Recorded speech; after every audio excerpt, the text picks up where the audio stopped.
وأتموا الحج والعمرة لله فإن أحصرتم فما استيسر من الهدي ولا تحلقوا رؤوسكم حتى يبلغ الهدي محله فمن كان منكم مريضا أو به أذى من رأسه ففدية من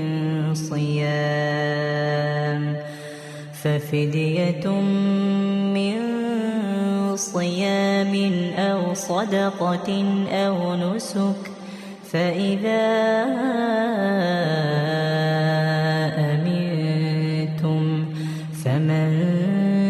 تمتع بالعمرة إلى الحج فما استيسر من الهدي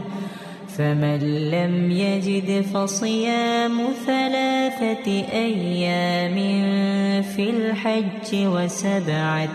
إذا رجعتم تلك 10 كاملة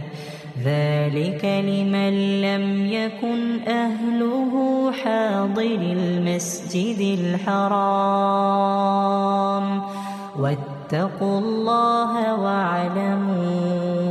أن الله شديد العقاب. الحج أشهر معلومات فمن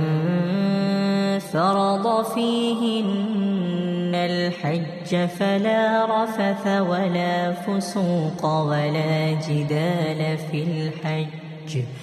وما تفعلوا من خير يعلمه الله